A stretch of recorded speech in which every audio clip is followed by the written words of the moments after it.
Loren Scott is an economist, wrote a column a couple of days ago, maybe a little longer than that, and it has to do with ITEP, the Industrial Tax Exemption Program. The Governor John Bel Edwards sort of changed a couple of years ago.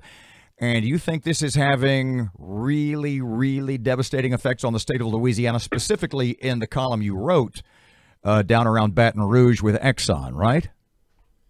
Yes, that's right. One of the things the governor changed was, but prior to his changes, if you wanted a 10-year industrial tax exemption on your expansions or a brand new plant you were building, then you got an exemption from paying property taxes for the first 5 years and almost guaranteed another 5 years. So it's sometimes referred to as a 10-year industrial tax exemption. Now, pardon me. Now, what the governor, before you get going, explain to everybody, because we had John Bel on last week and we asked him those specific questions about if you had to do it over again, would you make your ITEP executive order? And he said yes. Explain to everybody, first of all, sort of in a broad sense, why you think that may have been a bad idea for the governor.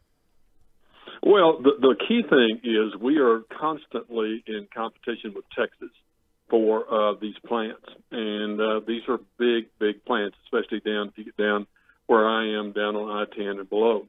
And the problem we have is that Texas outdoes us on many scales. They have no corporate income tax. They have no personal income tax. They have a unified sales tax system.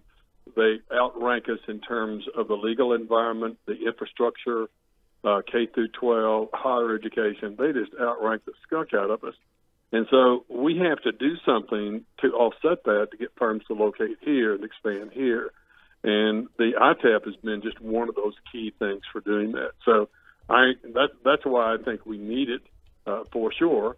And I think it ought to be something that's very predictable, as it has been since its inception until very recently. And returning it to local, under the aegis of local officials, parish officials, is costing Louisiana a lot of, well, in the Exxon case, what was it, like a $1 billion+ expansion, right? Well, I mean, that's what's at risk right now. The school board down here decided that they were going to not give a 10-year industrial tax exemption to a smaller expansion, actually one that had already taken place. And the problem is that we have about $1 billion expansion of one of the polyethylene plants down here. There's 4 of them they have. And now Exxon is saying, well, look, we're trying to decide whether to do this in Texas or Louisiana. And really, it comes down to a matter of math. They've got to figure the rate of return on their investment here versus Texas. And now they can't rely on getting the ITEP anymore like they did in the past. So it really, basically for them, counts as zero, which is the thing we needed to count as a lot in order to outflank Texas on getting this project.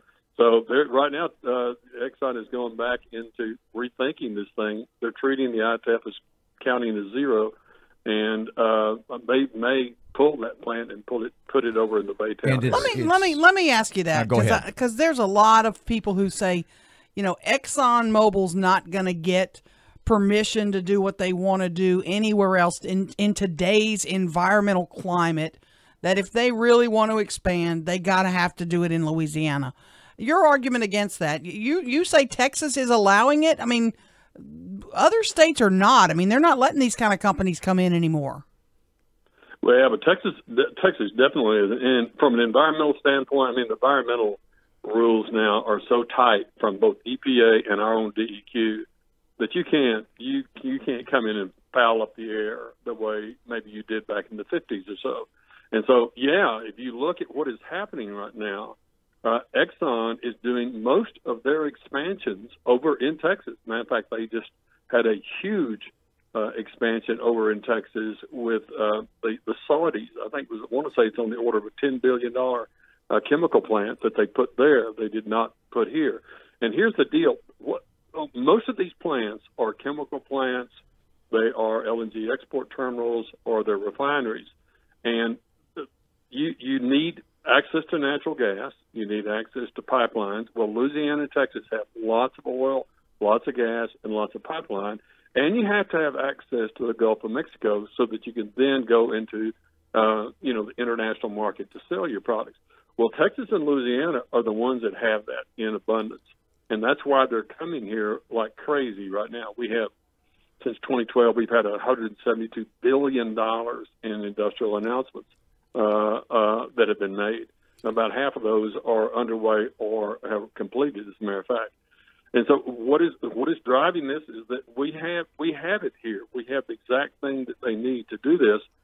The problem is that Texas brings way more to the table than we do for these folks. And so we've got to have the ITEP to compete with them. Talking to Dr. Loren Scott, an economist, there are some concerns about the ITEP that some of these companies have already started the investment and then they go get the ITEP, the tax breaks. And there's reports I'm looking at in a watchdog group that says Exxon's already in the process of investing $20 billion in the Gulf. Have they started some of the reinvestment in Baton Rouge already, and now they're being told, sorry, you're not going to get the break?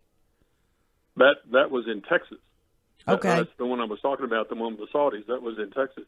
Now, they are correct in that there were some expansions that Exxon already had underway that they are then applying, only now going through the final application procedure for local governments. But again, they were making these decisions, I think, based on the old rules. Mm-hmm. Okay, and so they were assuming, as always been the case in the past, that these things would pass. And so what happened was they had one that was not approved, and so. Something that, with the benefit of perfect hindsight, I'm sure they wouldn't have made it here. They'd have made it in Texas. Mr. Loren, and of course, you guys have had this problem too, right? You bet. We've had Calumet. Calumet went through. No, our issue is that one entity may approve it. Suddenly, a sheriff decides, I don't know, for whatever reason, not to approve it. I mean, that's why for many of these firms, they now count this as zero. They can't figure this into their calculations of the rate of return on equity because it's too uncertain. So they just give it a 0 point. I mean, who would have thought that Calumet's expansion would not be approved up there? See, that's what I was going to. It just makes no sense to me. That was going to be my next question. How does all this, in the macro, affect us in Northwest Louisiana? And you just kind of explained that. Basically, what you're calling for, and you say the biggest problem is literally across the state a lack of tax uniformity, which keeps these major corporations, in this case Exxon up here, Calumet, from making plans that from looking 2, 3, 5, 10 years down the line. Well, yeah, I mean, what they have to have, again, this is where you expand and where you, if you're building a brand new plant, for virtually all firms, is a matter of math. They're just figuring the rate of return on equity here versus site B. And right now, it's the unpredictability of the ITEP that is suddenly been introduced and is suddenly now making them say, well, it's so uncertain that, gosh, I was thinking about Shreveport, but then I look what the sheriff did up there to Calumet. Why would I, if I looked at Shreveport, that may be still a great site, but I'm not going to count on the ITEP at all. That counts 0. And then they start doing the math. They figure the rate of return on equity when it's 0 here versus what it's going to be in Texas. And they say, well, what the heck? I'm going to Texas. I mean, that's our great threat out there. I just think I don't understand why this change was made. It was just